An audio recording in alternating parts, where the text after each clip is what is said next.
Good afternoon, good evening. Thank you so much for joining us for the weekly briefing on health emergencies across the continent, brought to you by Africa CDC. My name is Margaret, Edwin, the Director of Communications. I will be moderating this session.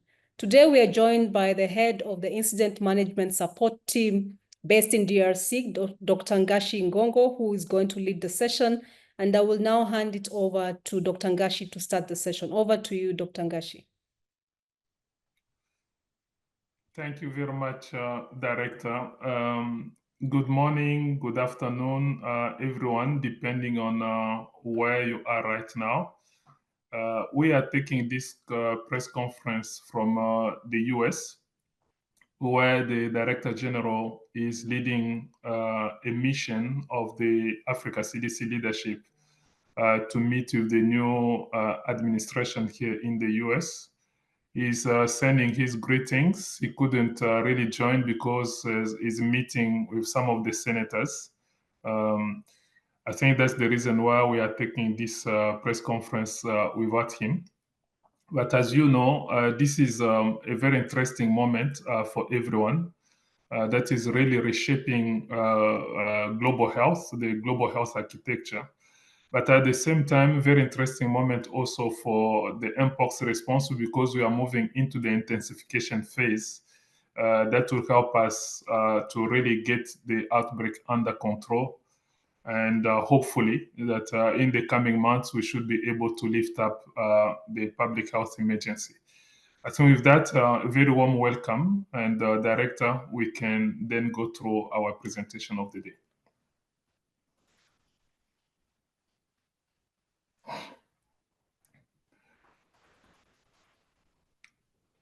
Yes, I would like to just give you an update on the Mpox, but also other health emergencies that are happening on the continent. Next. First of all, some of the key updates, as I said, the DG and the senior leadership of Africa CDC are visiting Washington right now. That is to discuss with the new administration, I think, the future of the US-Africa CDC collaboration. We understand all the changes, but we also like to look at these changes as opportunities as well, I think, to shape the new agenda, especially in line with the new public health order that Africa CDC is committed to. Last week, the DG reported that he had missions to Europe, to Norway and Sweden. I think these missions are just to really garner the understanding and collaboration around a new vision of Africa CDC, how we like really to adjust and also adapt the public health agenda on the continent to make sure that we are fit, I think, for the very rapidly changing global landscape. Also, we like to also announce that there are 3 countries that are finally resumed the vaccination. I think that's Rwanda, Uganda, and CAR. And the 4th country, which is Sierra Leone, is launching also its vaccination today, which is really great news. We also report that Central African Republic, after 6 weeks that they have gone with no case, now they have reported a new case. That's a country that was already in control phase that has slided back. But on the Ebola front, I think we still remain with no case reported from Uganda since the last update we provided you. Next. Yeah, just wanted to show some dynamic of the Mpox Clade 1b, which really calls for global solidarity with what is happening right now in Africa and the efforts that we are working on. You see that there have been 36 countries globally that have reported Mpox Clade 1b, of which 13 were reported outside of Africa. This year alone, in 2025, we have already 2 countries that have reported that, France and the United Arab Emirates. But most importantly, that the majority of these cases had history of travel to Africa.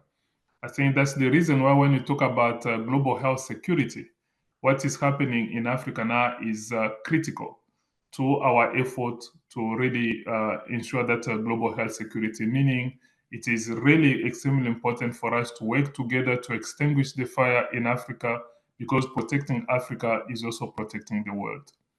Next. Some of the context that you are already aware of, so that to see how everything that we are doing needs to be adapted to the context, and why the Director General is really traveling, on this time to make sure that we really mobilize the key partners to understand the direction we would like to take the public health agenda on the continent. We have 30% of health expenditures in Africa come from external aid. In addition to that, we have out of pocket that also accounting for 40%. You see that in reality, our government are only contributing the remaining 30%. But then at the same time, we are seeing a sharp decline in official development aid for Africa. Between 2021 and 2025, we've dropped from 81 billion to 25 billion. And in addition to that, you've heard what is happening now, both in America, in Europe, and so on. At the same time, we've also observed during recent years that the debt servicing of Africa has been increasing. That means we are getting less in, we are getting more out. That is the reality of Africa now. And when you look at the commitment that our head of state made 20 years ago to really meet the Abuja target of 15% of the budget allocated to health, it's only 2 countries that have achieved that. And in addition, as you all know, that most of the medical countermeasures that are used in Africa are produced outside of the continent. That is on one side. On the other side, we've reported several times that we've seen an increase in the number of outbreaks on the continent. Just between 2022 and 2024, a 41% increase. That is coupled with the vulnerability of the health systems are very weak, and also the insecurity, I think, that is growing on the continent. All those factors will have serious consequences on the African public health agenda. We really risk the reversal of the 2 decades of health achievement on the continent. We are also concerned about the risk of another African-made pandemic, which might happen, and also that all that would also translate into more crisis with the economic vulnerability that will push more Africans into poverty. That is the difficult environment in which we are operating now. Next. Now, because of that, Africa CDC has come up with the new strategy. I think that's what the DG is just moving around to make sure that we mobilize as much as possible support for this new strategy of Africa CDC. That for us to maintain the public health agenda on the continent and move toward that safer, healthier, and prosperous Africa that we all aim at, in line with Agenda 2063. There are 3 main strategies that Africa CDC is putting on the table. One is that we need now to really work with the leadership to push the domestic financing agenda. You all heard, we reported to you back about the meeting that we convened around the AU Assembly in February with President Kagame, that was attended by our head of state. And then, in addition to pushing the domestic financing agenda, we are also thinking about innovative financing. Different mechanisms that we are considering, whether it's a solidarity levy on airline tickets or some earmarked taxes that could be sin taxes, on alcohol, on tobacco. But the AU itself had already committed also to impose a minimum import levy on goods that are imported into Africa. We are thinking about also the health insurance, the diaspora contributions. I think different ideas that we have put on the table on innovative financing.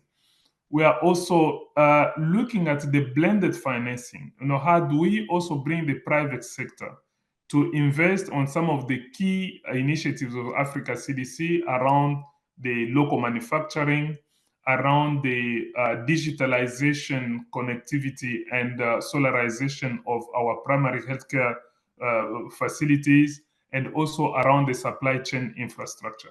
I think those are the three main strategies that we are now really putting forward.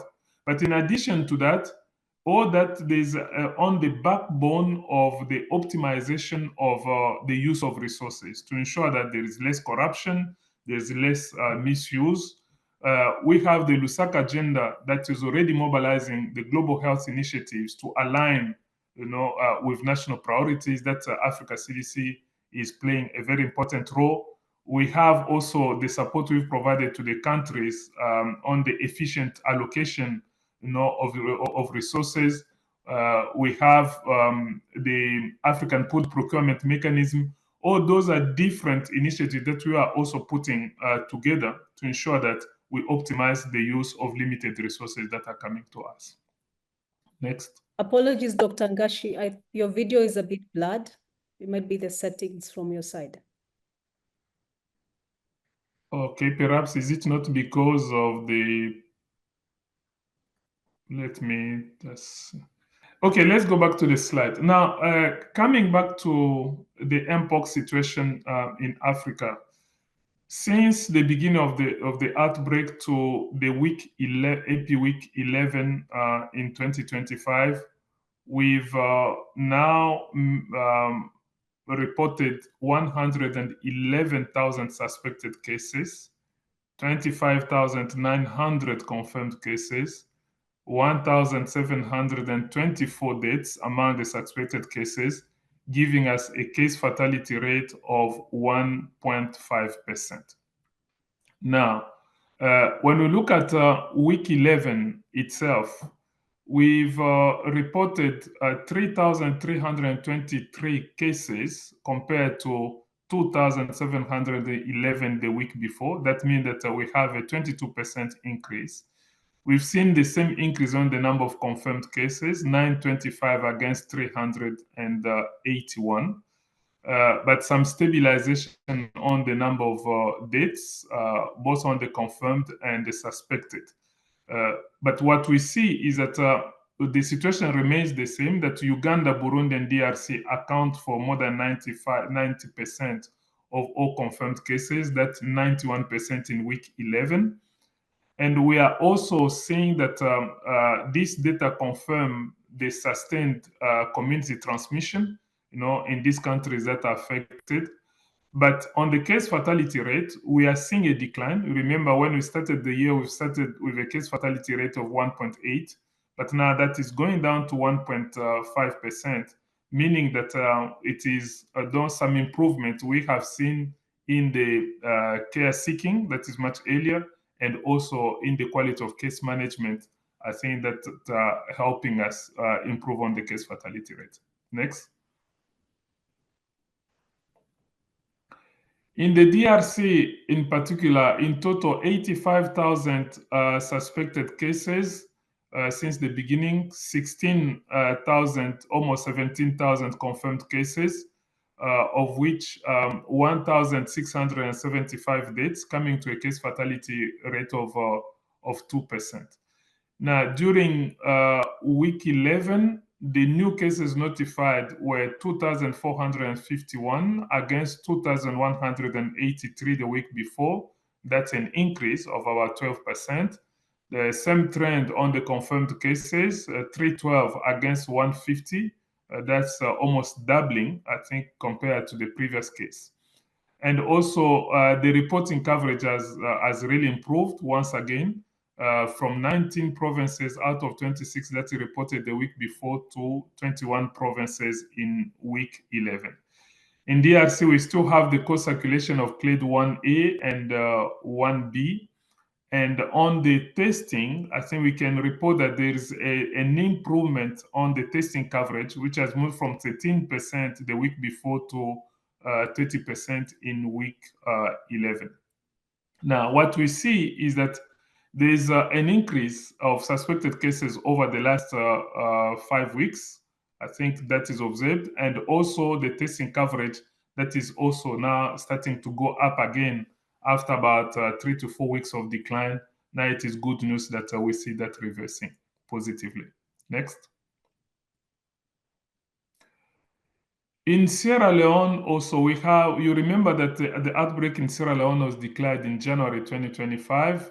So far, they have reached 113 confirmed cases, I think 2.7 among pregnant women, and also slightly less than 1% among health workers. There have been 2 deaths, bringing the case fatality rate to 1.8%. But what's interesting that these 2 cases, all of them had some underlying conditions. On the admission and the case management, 63 cases have been recovered and discharged from the treatment centers, but there are still 48 that are active currently. On the contacts, there are 607 contacts that have been followed, of which 430 have already completed the 3 weeks of follow-up. Now, on the vaccines, I think we still have 8 countries that have received the vaccines, but there are 6 countries that are now vaccinating. You remember that we had 5 before. With Sierra Leone launching today, that makes 6 countries. We have so far 444,000 persons that have been vaccinated. And there are 2 countries, that's Uganda and Nigeria, that have received additional doses of vaccines, and their shipments that are being also arranged for 4 countries. That's Kenya, DRC, Uganda, and South Africa. Next. Now, in Sierra Leone, I think they've received 58,300 doses. And as we say, the vaccination starts today in western area, both urban and rural. And the target is the population 12 years and above. Unlike DRC that has already now gone down to 1 year, I think there's still work to be done in Sierra Leone to also move the target population much lower. But in addition to that, I think there are health workers that are targeted, contact sex workers, and other front line workers that are also part of the target of vaccination.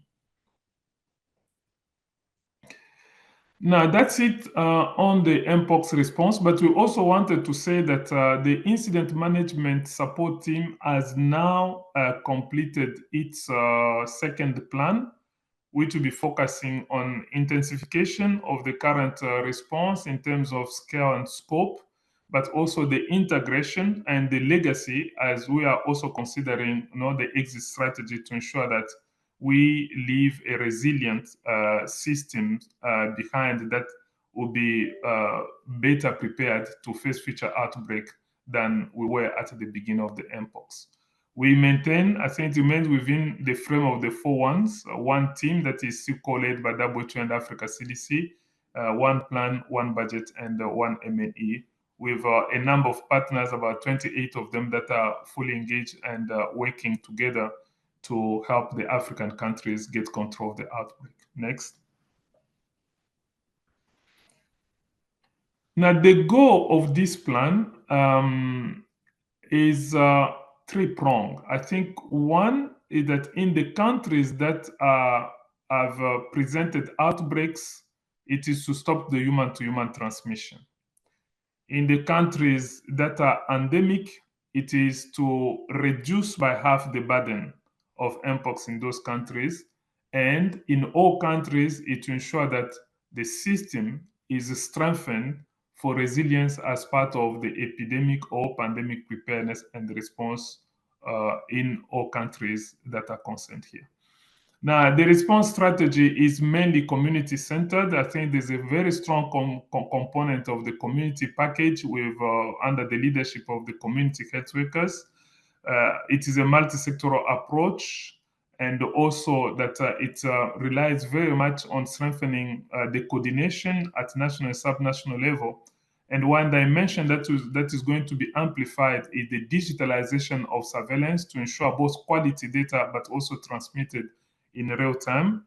It's also based on a syndromic approach with the realization that in a number of countries, we've seen that the surveillance on Mpox has just helped also reveal other ongoing diseases like measles, like chickenpox, that the management with one that is integrated. Once in, I think they all benefit from the care, the diagnosis and the differential diagnosis, and then channeled through the appropriate care depending on the condition that they develop.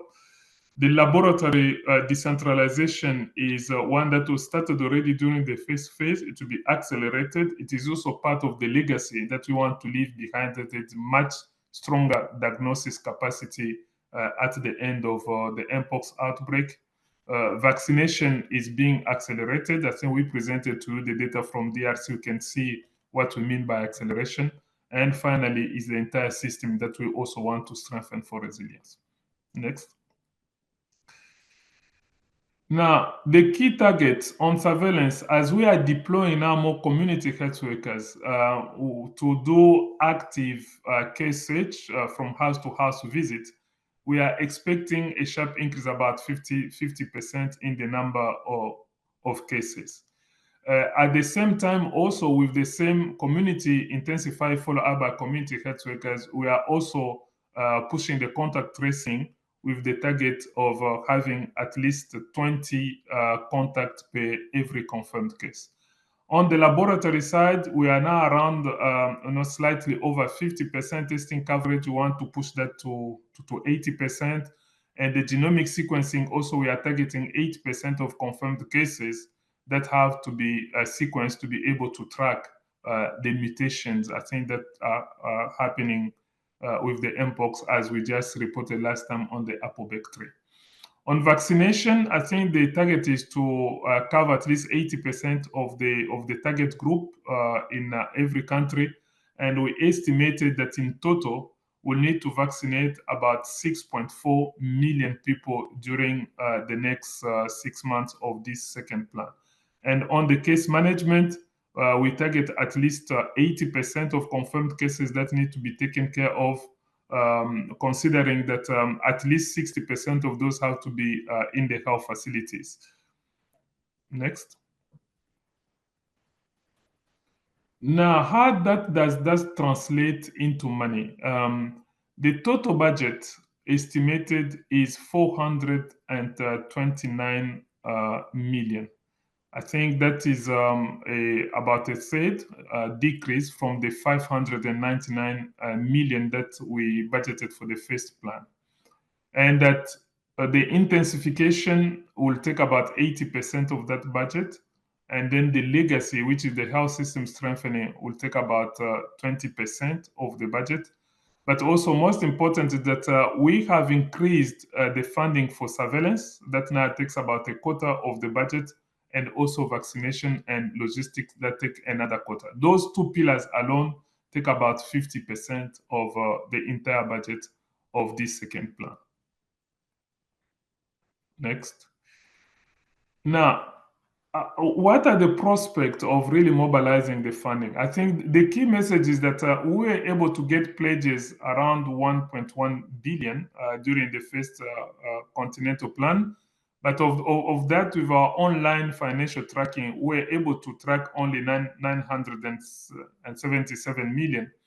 But the most important that we've noticed that of the money that we are looking for 429, we still have 196 million that were pledged from the first plan. Just to say that in these pledges, it is all the other donors except the US, meaning that we understand that the US has made it clear that I think some of these commitments are no more going to be taken forward. And then that translates into the actual gap of 224 million, which is the new money that we need to mobilize to be able to close the gap. Next. Now, just also a word on the Sudan Ebola virus in Uganda, that this is now about 2 weeks since the last case was discharged. I think we are on the countdown that no more case that has been reported. I think, but the surveillance has been strengthened, and continues just to make sure that there are no other cases that are missed in the follow-up. Next. In Angola, on the cholera, I think cases are still on the increase. During week 12, there were 1,133 cases against 842 in week 11. That's a 31% increase. Also, on the case fatality rate now, they are at 4.1%. There's also a 4% increase in deaths. And the two provinces that are newly reporting cases include Lunda Sul and Bié. In terms of the profile of the people that are affected, that 55% are males, and also that account also for 68% of deaths. And the age group below 15 years only account for 21%. And in total, there have been 8,543 cases, 329 deaths, with a case fatality rate of 3.8%. Now, 16 provinces in total that have been affected. In terms of the response in Angola, I think the vaccination is rolling out to the targeted groups, including the healthcare workers, as we reported last time. In addition to that, I think Africa CDC, we've deployed additional epidemiologists to go and support the country as the situation is still on the upward trend.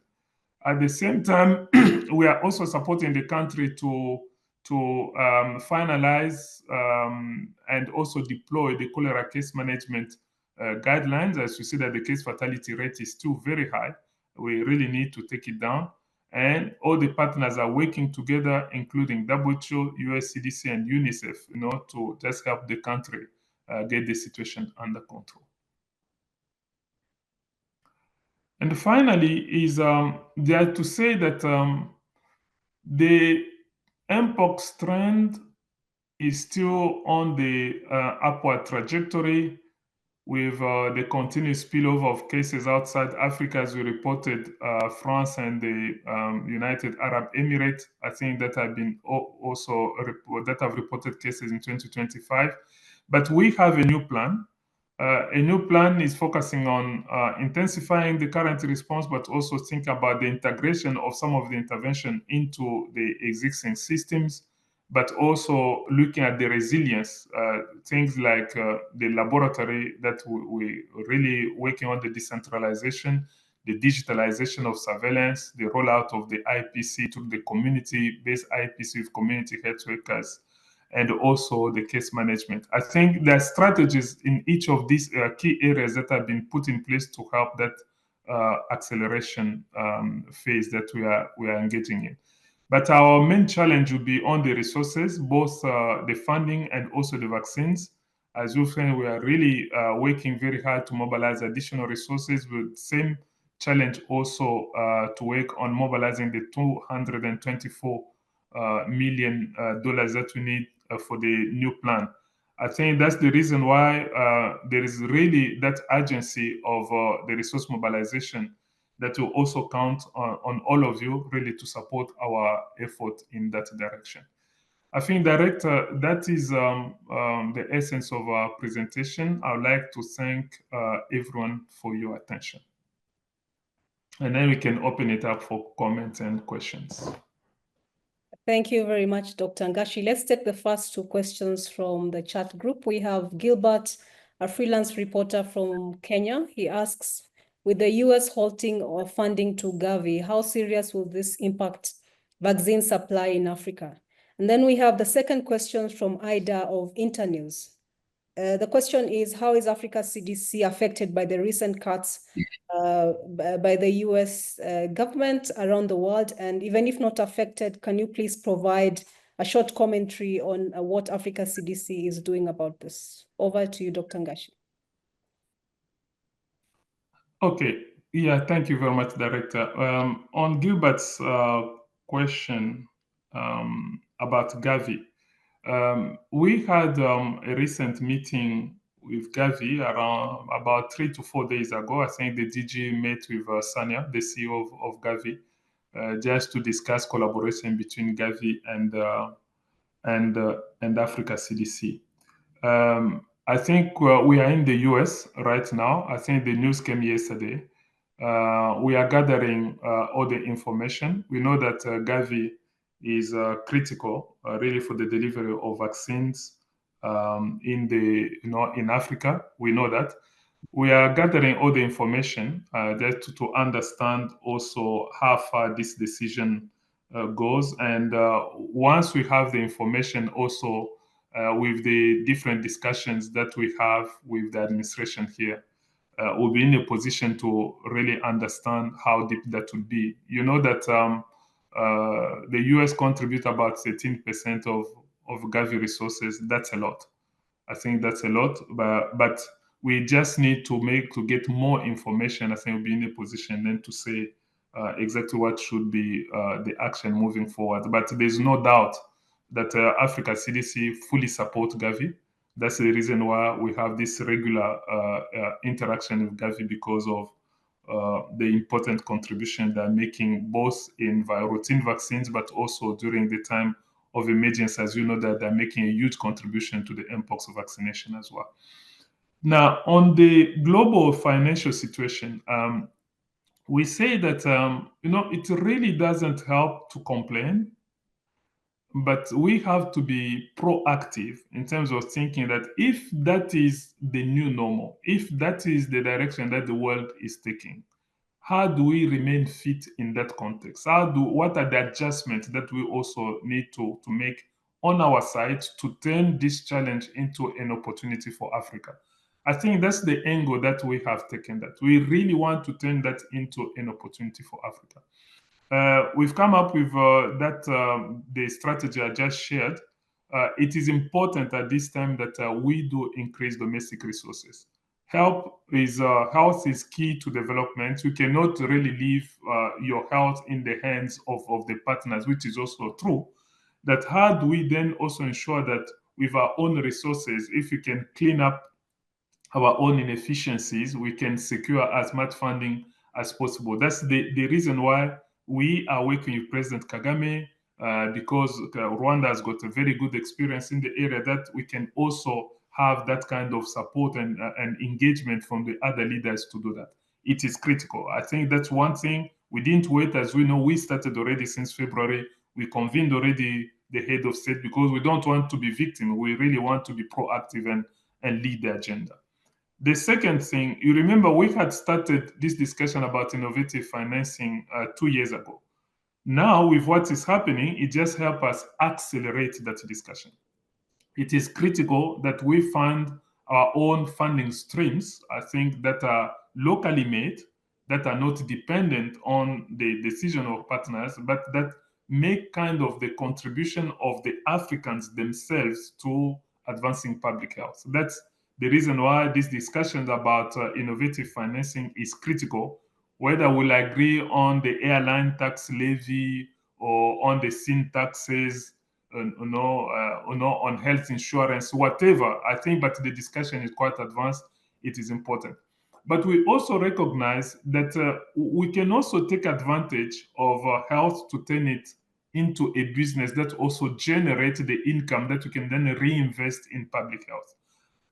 For example, we are thinking about the digitalization of health record. If we have an electronic digital card, that becomes then the basis for storing electronic medical record, but also some of the public health data like yellow card vaccination. We all pay for yellow card vaccination. All of us do pay for that. Now, if we could then make a contribution to that, that can generate resources that can then go back and save our outbreak management and then our health agenda. That's the reason why we are looking at it, that the local manufacturing agenda, which is that if we can then invite the private sector to come and invest in the local manufacturing. Medicines and other medical countermeasures, they also produce revenue. A part of that revenue can be also reinvested, in supporting some of these public health interventions. I think that's the way that Africa CDC is approaching this, is to come up with a new health financing strategy for the African continent, We started by really mobilizing, our leadership. As you remember, we started with the head of state. We convened that meeting that was attended by, about 46 ministers and deputy ministers, where we presented that strategy just to ensure that we have the buy-in.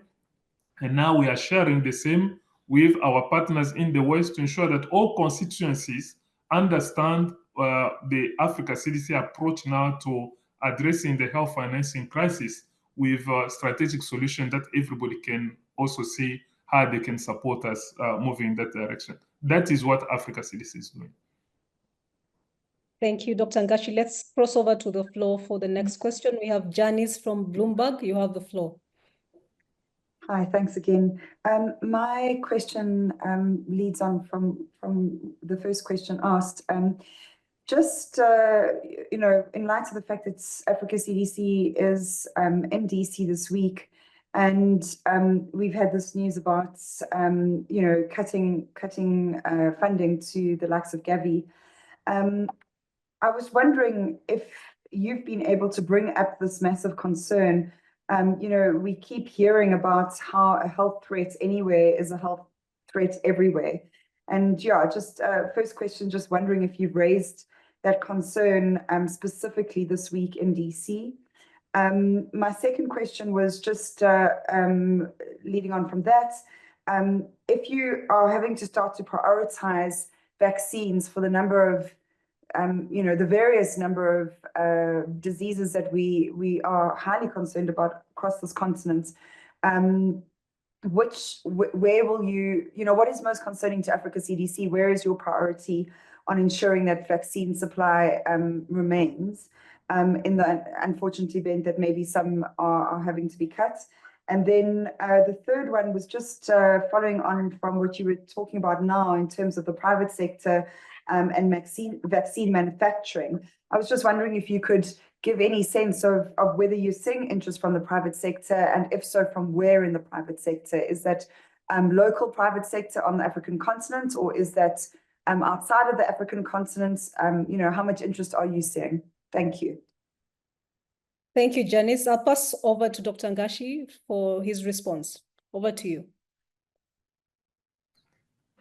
Yes, thank you very much, Janice, for those very interesting questions. I think on the first question, why we've raised this issue in DC, the news came yesterday, but already we had a very large meeting with the three most important parts of the administration in one room. We had the White House Global Security and Diplomacy team there. We had HSS, we had the State Department, all of them in one room. We raised this issue and we made the point, which was also accepted by the American counterparts, that global health security starts with what happens outside the US. As you see that as much as they are concerned about global health security and the health security of America, we made a point clear that what happens in Africa also has got a bearing on that global security and the effort of the US government to ensure health security on the continent. That when you look at most of these major pandemic or outbreak that have been experienced in the past, whether it is COVID or now Mpox, they always come from outside the US and they land in the US. I think that message was very well understood, and we had the commitment that was clearly mentioned that they remain committed to addressing health security. They see the value of them supporting health security efforts in Africa as a way of also protecting the American people. That message was passed and there was no problem on that. There was consensus. I think where we need then to continue the discussion is that from the administration's perspective, is that they would like to see more of health as a business rather than something that functions on ground. I think they are exploring how can we go into a partnership that translates health as a business. which for us makes a lot of sense also, because things we want to do, like the local manufacturing agenda, it is a business. It's not, we're not pushing any grant. I think we have the African manufacturers that want the private sector or the banks to invest in them. They will do the tech transfer. They will beef up the infrastructure. They will produce, but they will be selling and then repaying back. I think that's that concept of a business really resonates. I think for some of the key things that we are doing, and then we spoke about the digitalization agenda. I think that's something that can also benefit from the private sector, investment, and the other areas that I was talking about, whether it is the electrification of the primary health care facilities and so on. That message was passed in general, and that is even the basis of the partnership that we are discussing, is even in the new format of health as investment, can we then get also the private sector coming to invest on the African continent, in partnership with Africa CDC. Now, that touches to your last point about the investment, the contact with the private sector. I think we started taking contact with private sector in Africa. All our key guys that you know very well, the big shots. I think we are in touch with them. But in addition to that, we've also started engaging also the private sector, both in Europe and in America. We are really spreading our net wide enough, because you don't know who will be finally interested to come and adventure with you. I think that's why we are not really restricting, especially except based on the values, if the values do not match ours.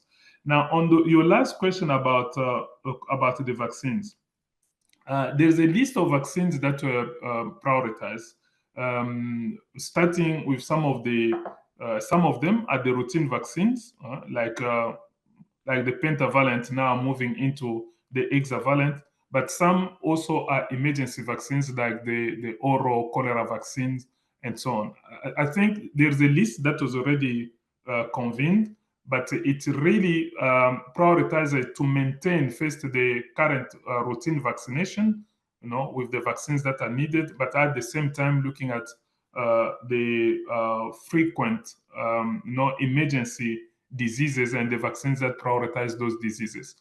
Now, the good news is that within Africa CDC, we do the pathogen prioritization, to be able to identify what are the pathogens that are most likely to cause outbreaks. And I think those are the ones that we also prioritize for the production of the medical countermeasures. And the prioritization of vaccine is actually guided by that work as well.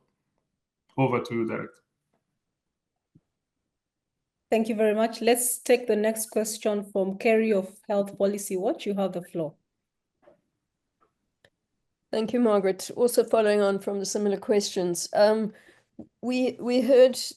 Could you tell us who exactly you have met, the names if possible, and whether you have priority programs that you are trying to get support for, and also whether you've got any indication about what is going to happen to PEPFAR, given that its reauthorization expired on Tuesday. Thank you.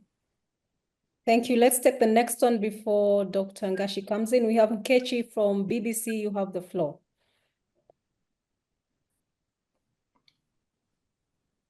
Okay. Can you hear me? Sorry. Yes, we can hear you. Go ahead. Okay. My question is, first off, there could be dire consequences for children in Africa following the US announcement on Gavi. Could the Africa CDC give us a sense of what is at stake and how prepared is the CDC for the fallout of the impact of this decision as regards disease outbreaks and the lack of access to vaccines for children on the continent? Thank you. Over to you, Dr. Ngashi. Yes. Yeah, thank you very much to both Kerry and Kechi for these questions. I think, Kerry, I don't know if I can give the exact names of the people. I really don't know. But what I can say is that we had high-level representation from HSS, including the person who's coming now to head US CDC. I think they were all in the room. We had also high-level representation from the White House, from the global health security and diplomacy section. And then, as I said, we also had high-level representation from the State Department. I think that at least the people that we met, I think very senior people that we engaged with. And the meeting was at the State House.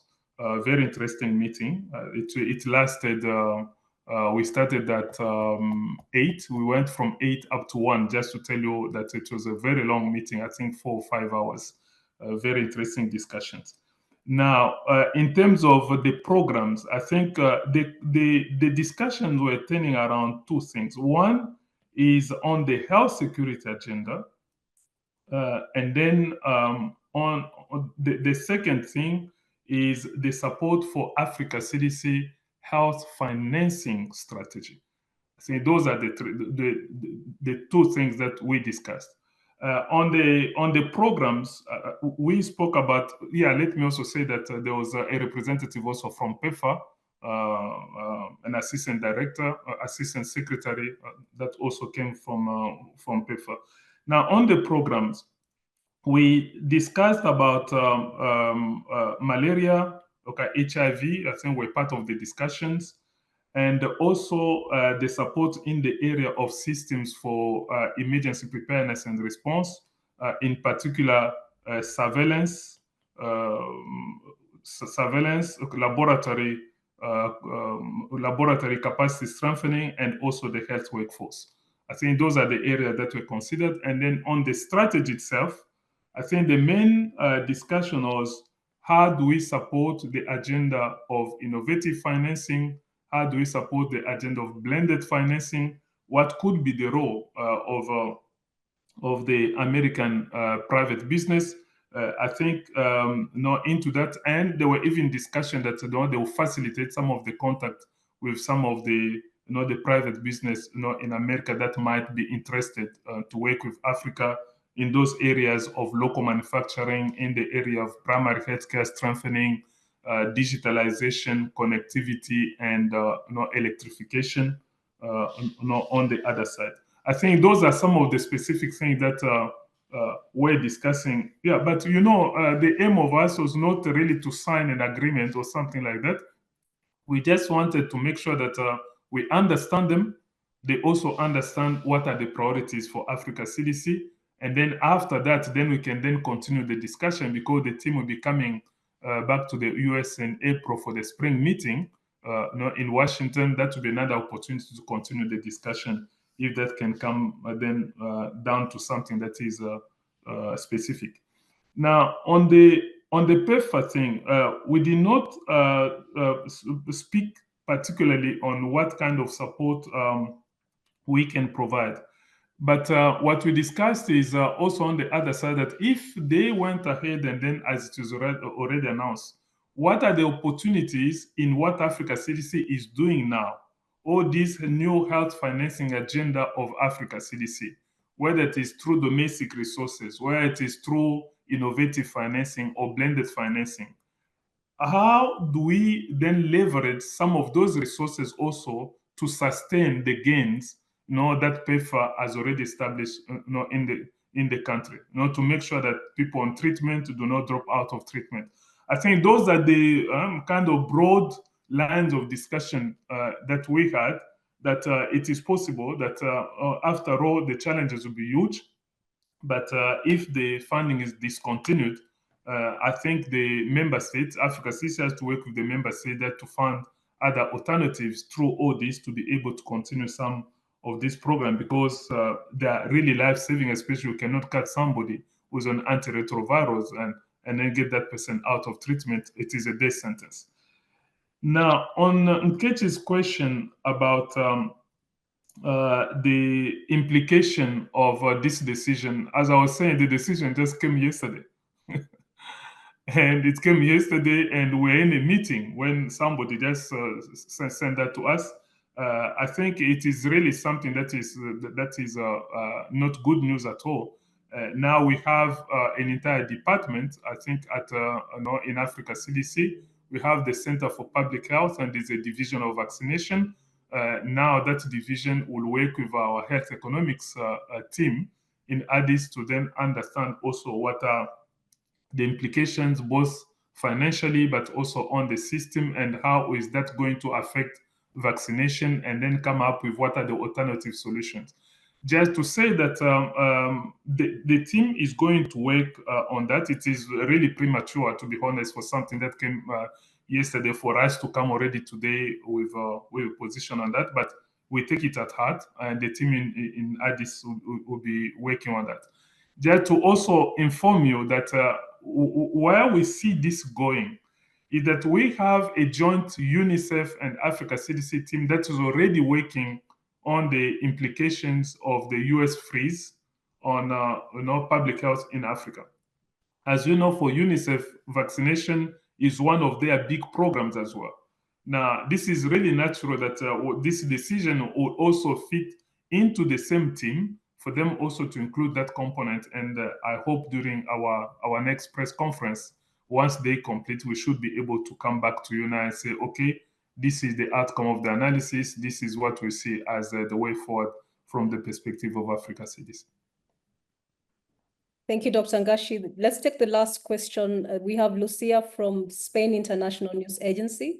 She has two questions. The first one is about the testing coverage for Mpox. You have told us that the testing coverage for Mpox has increased.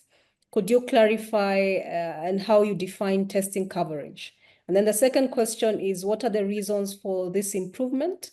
Several experts have explained that probably emergency responses like the one on Mpox won't be affected long-term by the US aid freeze because money from other projects will be redirected. So I wanted to know and ask what other health sectors will then be hit the most? Those are the questions. Over to you, Dr. Ngashi. Okay.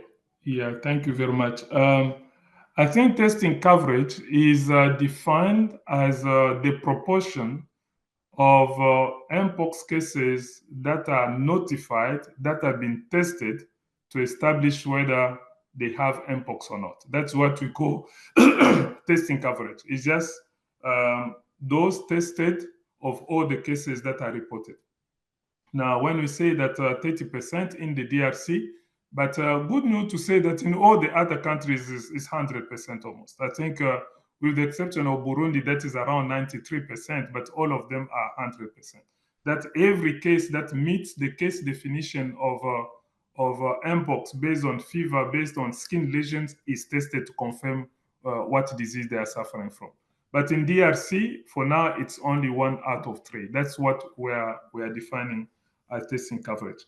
Now, it is going up from 13 to 30%. I think one of the things that has happened is first of all, it dropped because of the freeze of the US funding through USAID. As you know, that in DRC, USAID has committed at least $10 million right from the start to support them. That really made a big impact. Now, that freeze had an impact because they also stopped the sample transportation that saw the decline in testing.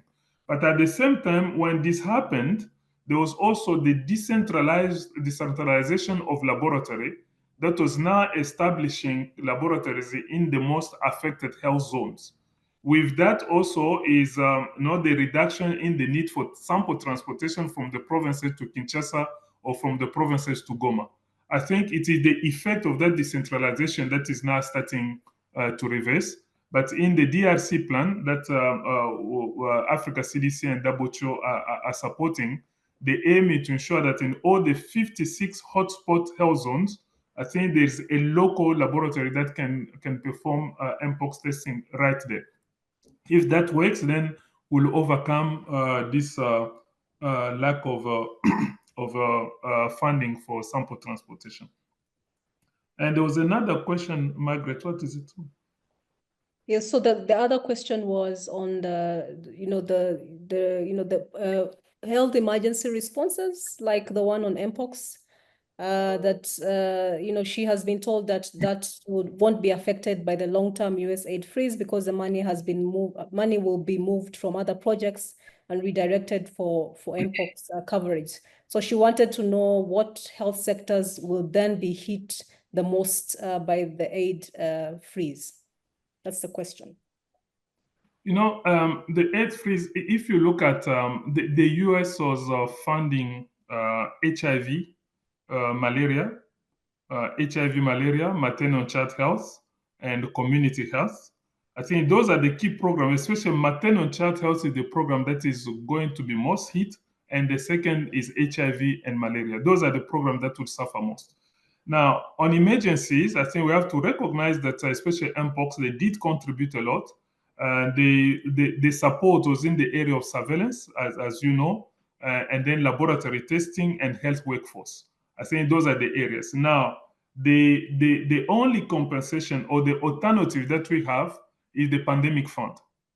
As you know, that pandemic fund had allocated 129 million, also supporting many of these countries in those three areas, so surveillance, laboratory, and health workforce.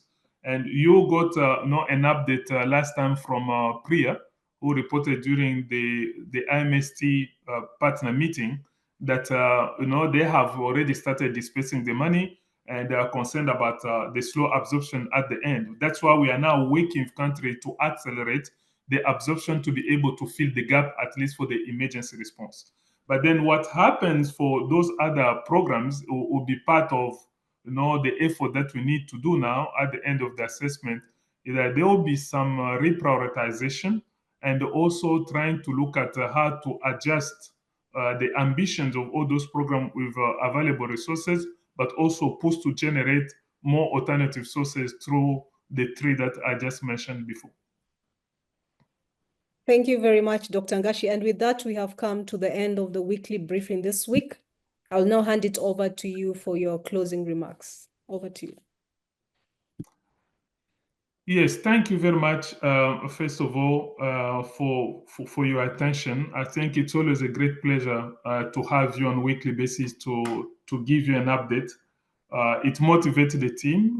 We really feel accountable to you, that we have to come back and just report to you what we are doing. But most importantly, also is an opportunity for us to share with you some of the challenges that we are facing, so that as you are out there, you can also be our advocate, our champion, to really take the voice out there, to mobilize more in support of the effort we are making on the continent to address these emergencies. As I said, that the situation is not yet under control. We are still on the upward trend as we presented the data. But at the same time, we have now a plan. I think this plan has been a result of the co-creation with many of the organizations and the member states themselves. Our main challenge will be now really the resources, both the funding and also the vaccines that we need.